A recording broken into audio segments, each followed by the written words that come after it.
My fiancée texted from her bachelorette party, accidentally slept with my ex. We're getting back together and I am keeping the ring for future.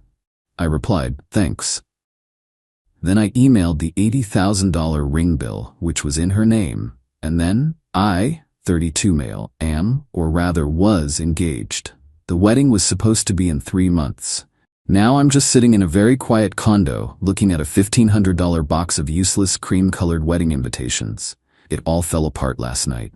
Thursday, 11:17 p.m. My fiancée Miranda, 30, was in another city for her bachelorette party. It was a 3-day weekend thing with her friends, led by her maid of honor, Becca. I was fine with it. Honestly, I was enjoying the quiet. I was probably half asleep playing a video game when my phone lit up. It was a text from Miranda. Miranda, hey, so this is super awkward lol, but I ran into Julian. Ended up back at his hotel and we accidentally slept together. It just made me realize I'm not over him. We talked all night and we're getting back together. Sorry, this is so last minute. We're flying to the coast tomorrow, so I won't be back. I stared at that. Accidentally slept together. No. Sorry, this is so last minute. My stomach didn't drop. I didn't get angry. It was cold. Like my entire circulatory system just got an anti-freeze flush. I read it 3 or 4 times. Then the follow-up text came through as I was still processing the first one. B2W, I'm keeping the ring. It's a clean break gift, and I can probably use it for my future with Julian. Don't try to contact me, it's better this way. Becca will swing by for my stuff sometime next week. I am keeping the ring for future. The ring. The $80,000, 3.5 carat custom-designed monstrosity she'd picked out. The one she insisted on. And this is the part where the story gets specific. Miranda is obsessed with appearances, credit, and status. She has a decent job in luxury branding, but her spending is astronomical. When we went to the jeweler, a very high-end exclusive place, she had a plan. Leo, darling, she'd said, it's my ring. I want it on my credit. I'm building my portfolio, and a high-limit revolving line from a place like this looks incredible. I, being the supportive, trusting idiot, agreed. She opened the store's credit line, in her name only. The $80,000 charge hit her account. The agreement was simple. It was her debt, her status item, but I, as her fiancé, would gift her the monthly payments. I set up a recurring $2,500 month payment from my bank account directly to her jeweler credit line. We'd been paying it for 4 months. I looked at her text again. I am keeping the ring. I typed back one word. Me thanks. She must have been confused by that, but I didn't care. I opened my banking app, found the recurring payment of $2,500 labeled Miranda Ring. Canceled it, effective immediately. Then I opened my email. I pulled up the most recent statement from the jeweler. I attached the PDF to a new message to Miranda. Subject, our arrangement body. Per your text, our arrangement is over. This is all yours now. Thanks. I hit send. Then I got to work. It was almost midnight, but I felt wide awake. Condo. We live in my condo. I bought it 5 years before I met her. My name is the only one on the deed and the mortgage. She pays me a small, under-market rent for her half of the utilities. I changed the smart lock code on the front door. Lawyer. I emailed a lawyer my brother used for his divorce. Need immediate consultation re broken engagement, cohabitation, and asset protection. She is not on the deed. She has left the state with her ex. Please call me. Wedding. I opened our shared wedding spreadsheet. Caterer, $20,000. Venue, $30,000. Band, $8,000. We'd already paid non-refundable deposits on all of them, totaling around $15,000, all from my accounts. That money is just gone. Vaporized. I spent an hour emailing every single vendor. Per the dissolution of my engagement, I am canceling the event scheduled for date. I understand all deposits are non-refundable as per our contract. Please confirm cancellation. The only shared thing we had was a streaming service bundle, which was in my name. I logged out all devices and changed the password. By 2 a.m., I was done. I looked at the box of invitations on the dining table. I picked it up, walked it to the building's recycling chute, and dropped it in. I slept for 3 hours. Woke up, made coffee, and saw my lawyer had already replied, asking for a 9 a.m. call. The silence in the condo feels good. But I'm out $15,000 in deposits, plus the $10,000 I'd already paid towards her ring. It's a $25,000 lesson in trusting the wrong person. But the real show, I suspect, hasn't started. The next ring payment is due in 5 days. She's currently on a plane to the coast with Julian, probably admiring her $80,000 ring, not realizing her credit line is about to send her a very polite, very firm payment due notification. And I'm just waiting. Update 1, it's been 6 days. The quiet period is officially over and the entitlement has made landfall. My lawyer Alex has been fantastic. He confirmed that since she's not on the deed, she has 0 rights to the condo. She is a tenant at will. And since she sent a text message stating her intent to not return, she essentially abandoned her tenancy. He still advised sending a formal certified letter to her last known address, my condo, and her parents' address, giving her 30 days to retrieve her documented belongings or they would be considered abandoned. We did that immediately. The first 5 days were blissfully silent. I dealt with the fallout. I called my parents and my brother. They were shocked, then furious, then supportive. My mom cried a little, not for Miranda, but for the $15,000 deposit I lost. Then came Tuesday, payment due date. I was at work, trying to focus on a quarterly logistics report, when my phone started vibrating on the desk. It was Becca, the maid of honor. I let it go to voicemail. Voicemail, Leo, hey, so Miranda is having some kind of issue. Her card got declined at dinner, and she got some email from the jeweler saying her payment is late. She's freaking out. She said you always pay it. Did you forget? Can you just pay it? This is really embarrassing for her. Julian had to pay for dinner. Call me. Embarrassing for her, I deleted the voicemail.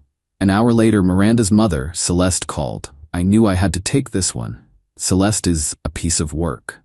Leo, darling, she started, her voice full of fake sugar. I'm hearing some very confusing things from Miranda. She's on her trip, just relaxing before the big day. Celeste, I cut her off. There is no big day. Miranda ended our engagement via text message last Thursday. She's with her ex, Julian. The line went silent for a solid 10 seconds. Well, she finally said, her voice turning sharp. That's a discussion for later. The immediate problem, Leo, is that you seem to have forgotten a payment. Miranda is very distressed. She got a notification about her credit. You know how important her credit is. You need to fix this now. There's nothing to fix, Celeste. The ring is her property. The credit line is in her name.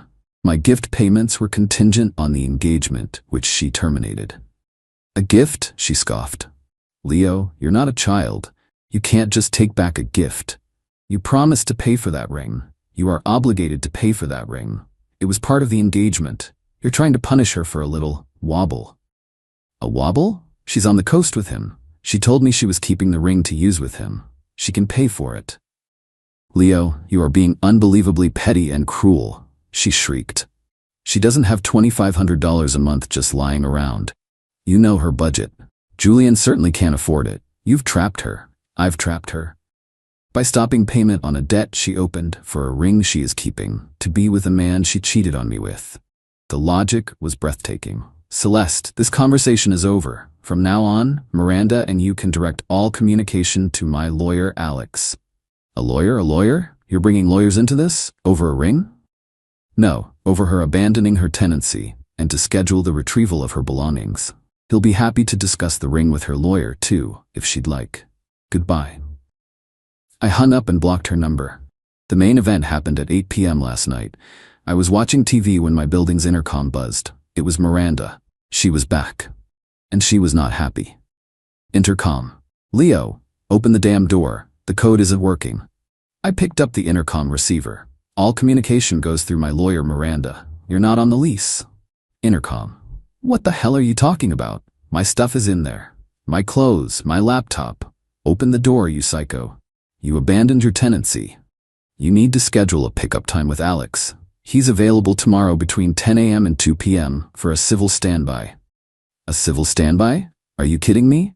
I'm calling the police, you abusive ass. Okay. I hung up the intercom. Sure enough, 30 minutes later, 2 police officers were at my door. I buzzed them into the building lobby and met them in the hallway. Miranda was there, teary-eyed and furious. Julian was with her, looking smug and holding her hand. Sir, we got a call about an illegal eviction, the older officer said, looking tired. This lady says you've locked her out of her home. Good evening, officers, I said calmly. This is my condo. I am the sole owner. I handed him a copy of my deed, which Alex told me to keep handy. Ms. Miranda here was my fiancée and a tenant at will. Last Thursday, she sent me this text message. I showed him the phone. The text about leaving, not coming back, and taking the ring. This text states her clear intent to abandon the residence, I said. My lawyer has already sent a certified letter for her to retrieve her belongings, which I have not touched. She needs to schedule a time. The officer read the text. He read it again. He looked at Miranda. Ma'am, this text says you're not coming back. He's twisting my words, Miranda wailed. I was emotional. He's punishing me. He's stolen my ring. Julian stepped up. Yeah, man, he's holding her $80,000 ring hostage. I have not, I said. She has the ring. She's wearing it. The cops looked at her hand. There it was. The dispute, I explained, is that she opened an $80,000 credit line in her own name to purchase that ring, and I was gifting her the payments. I stopped the payments when she ended the engagement. The debt is, and always has been, legally hers. The smug look on Julian's face just evaporated. He looked at the ring on her finger like it was a grenade. Ma'am, the officer said, sighing, this is a civil matter. A clear civil matter. We can't force him to let you in. You need to go through your lawyer, like he said, and schedule a time to get your property. We can be present for that to ensure there's no trouble. So I'm homeless? She shrieked. You're staying with me, babe, Julian muttered. But he looked sick. You need to leave the property, ma'am, the officer said. This is his home, not yours. They left. Miranda shot me a look that could curdle milk. As they walked to the elevator, I heard Julian hiss at her. The debt is in your name? You told me he bought it for you. The elevator doors closed. So now she's with Julian, who clearly didn't sign up for an $80,000 debt. The late fees and interest are already piling up. Her credit is about to be torpedoed, and she has to hire a lawyer just to get her designer shoes back. I'm still out $25,000. But watching Julian's face when he realized his new girlfriend's asset was actually a massive, high-interest liability, that was worth at least $5,000. Update 2. It's been 2 weeks. The escalation has moved from shouting in the hallway to the cold, passive-aggressive warfare of lawyers' letters, and the entitlement has reached levels I truly didn't think were possible. First, the dirty tricks that Alex had warned me about began, but not the ones I expected. No social media blasts, no calls to my boss. Miranda is too image-conscious for that. Her attacks were more insidious. Trick 1. The mail fraud. A few days after the police incident, I started getting her mail. Mountains of it. She'd clearly gone online and changed her address for everything back to my condo. Credit card statements, plural, fashion catalogs, subscription boxes. It was a deliberate attempt to re-establish tenancy, a paper trail to prove she lived here. Alex's response was simple. We bundled everything, unopened, into a large box. Wrote, "Return to sender. Recipient does not reside at this address on everything," and mailed it back. We also sent a formal letter from Alex to her, CO her parents' address, where she's apparently staying, stating that any further mail sent to my address would be considered harassment and we would file a formal complaint. Trick 2. The sympathy play. I got an email from our wedding photographer. Dear Leo, I was so terribly sorry to hear about the cancellation. I've been in touch with Miranda, and she explained the situation and how you've been struggling. As I know, the $2,000 deposit is non-refundable. I'd like to offer a compromise. I can credit that $2,000 towards a New Beginnings photo shoot for Miranda and her new partner. She seems so happy, and I just want to support her during this difficult transition. She had called our vendors, played the victim, and was trying to transfer my lost deposit to a photo shoot with Julian. Alex shut this down with a single email. My client's deposit is not transferable to Miss Miranda or her new partner. Any attempt to repurpose my client's funds for her benefit will be considered conversion. The cancellation stands as per the contract. The photographer apologized immediately, saying he'd been misled. Trick 3. The big one. The legal demand. This is where it gets truly wild. Alex received a formal demand letter from Miranda's new lawyer. I'm summarizing, but this was the gist. Unlawful eviction. She claims my changing the locks was an unlawful eviction, and that her text was written under duress and emotional distress. She's demanding $10,000 in damages for alternative lodging, aka staying with her mom, and emotional pain. Property. She's claiming half the furniture in the condo, the high-end sound system, and a piece of art I bought 2 years ago, claiming they were all gifts to her. The ring, this is the best part. She admits the credit line is in her name. However, she claims I fraudulently induced her into opening it with a verbal contract to make all payments.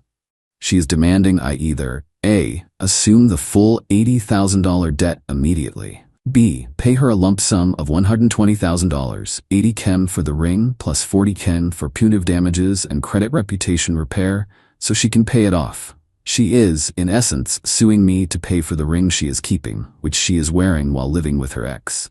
I actually laughed. Alex just smiled. Our response was, as he put it, a precision strike. On eviction, we attached her text. The phrases "lol" and "sorry this is so last minute" are not indicative of a person under duress.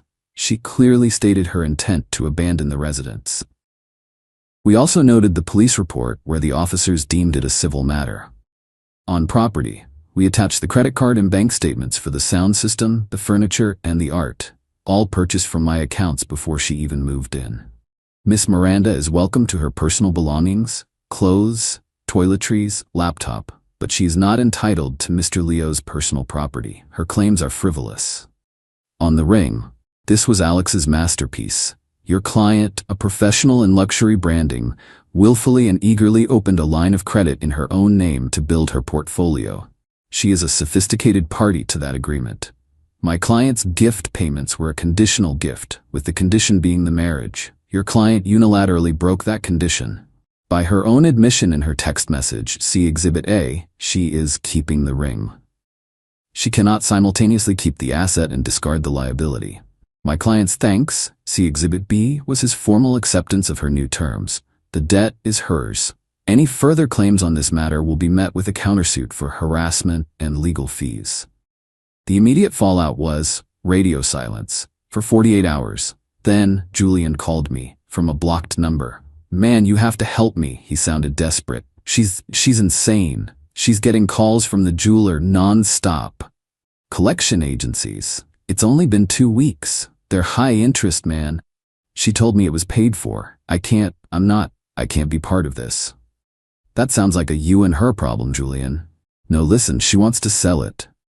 But she took it to a jeweler here, and they said resale on a custom piece like that it's like $30,000, tops. She's $50,000 in the hole. She's screaming and crying all day. Her credit is already shot. She can't even get a new credit card. You gotta just pay it. For her. You loved her, right? You're ruining her life. I'm ruining her life? By not paying for the ring she's wearing while living with you? This conversation is over. I hung up. So the reality has hit. The $80,000 ring has a resale value of $30,000. She's missed the first payment. Her interest rate has probably skyrocketed to the penalty APR, which on those store cards is 29.99%. She is $50,000 plus in debt. The debt is growing daily, her credit is in the sewer, and her new future just called me to beg me to fix it. The civil standby to get her stuff is this Friday. I'm almost looking forward to it. Final update, this is it. The last chapter. It's over. Friday morning. The civil standby. Alex told me to be polite, non-confrontational, and to have everything of hers packed, itemized, and by the door. I spent Thursday night doing just that. Clothes, shoes, 15 kinds of face cream, her laptop, her curling irons. I boxed it all. It filled 14 boxes. At 10 a.m. sharp, the police officer, the same tired one from before, and Alex were at my door. Miranda, Celeste, and Becca were in the hallway. Julian was nowhere to be seen. Good for him, I guess. He learned faster than I did. All right, the officer said. Mr. Leo will remain inside his apartment. Ms. Miranda, you and your helpers can retrieve the boxes by the door. You will not step further into the apartment. You will not harass him. You get your things and you leave. Understand? Miranda was pale and her eyes were puffy. She just nodded, refusing to look at me. Celeste, however, looked ready for war. I opened the door. They saw the stack of 14 boxes. That's it? Becca snapped. She has way more stuff than that.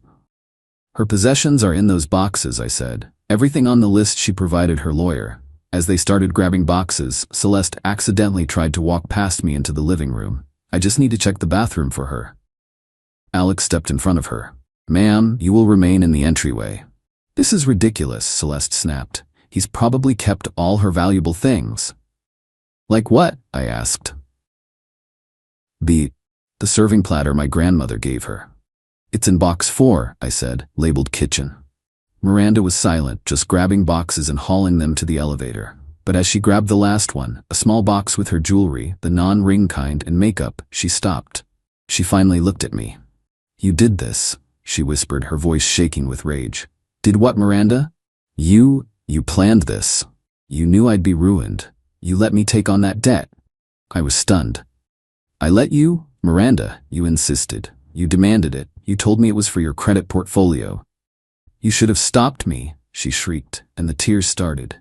You knew I couldn't afford it if you set me up. You set me up to fail.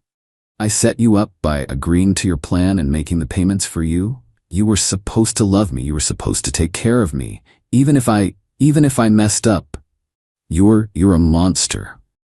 Celeste put her arm around her. It's okay, baby. We'll sue him for every penny. This is emotional abuse, what he's done. Alex actually sighed. Celeste, the time for threats is over. You have your belongings. You need to leave. Now, or the officer will escort you out. The officer nodded. Miranda looked at me one last time. I hope you're happy, Leo. You in your empty, sterile apartment. You won. You ruined my life. I have nothing. You have the ring, Miranda, I said, pointing to her hand. She looked at it like it was radioactive. They left. The officer thanked Alex, nodded at me, and left. Alex and I stood in the empty entryway. Well, he said, straightening his tie. That was something. She really believes it, doesn't she? That you're the villain. Yeah, I said. She does. Don't worry about the threats, Alex said. She's got no case. She's got no money for a retainer. She's done. That jeweler, though, they are not done with her. She'll likely have to declare bankruptcy before she's 31. And the ring? She'll have to surrender it in the bankruptcy, and it'll be auctioned off for pennies on the dollar, but the debt will be gone. She'll get her fresh start, with a credit score in the 400s. He left. I closed my door. The chain lock clicked into place. The silence was loud. I'm still out the $25,000. That hurts. It's a significant, stupid loss. It's the price of admission for this lesson. I'm not happy. I'm not celebrating. I just feel tired and empty. But I also feel free. I don't know what happens to Miranda. I heard from my brother, who heard it from a friend, that Julian blocked her on everything. Her mom is apparently trying to take out a second mortgage to pay the jeweler, but they won't settle. They want the full amount plus fees, which are now approaching $6,000 in interest and penalties. She's trapped in a prison of her own design, built on status and entitlement. I won, I guess. But it doesn't feel like a victory. It just feels like the end. I'm taking a week off work. I'm going to paint the living room. Then I'm going to see my parents. I'm done with this. To anyone reading this, trust your gut. If someone's obsession with the image of a life is stronger than their respect for you, run. Just run.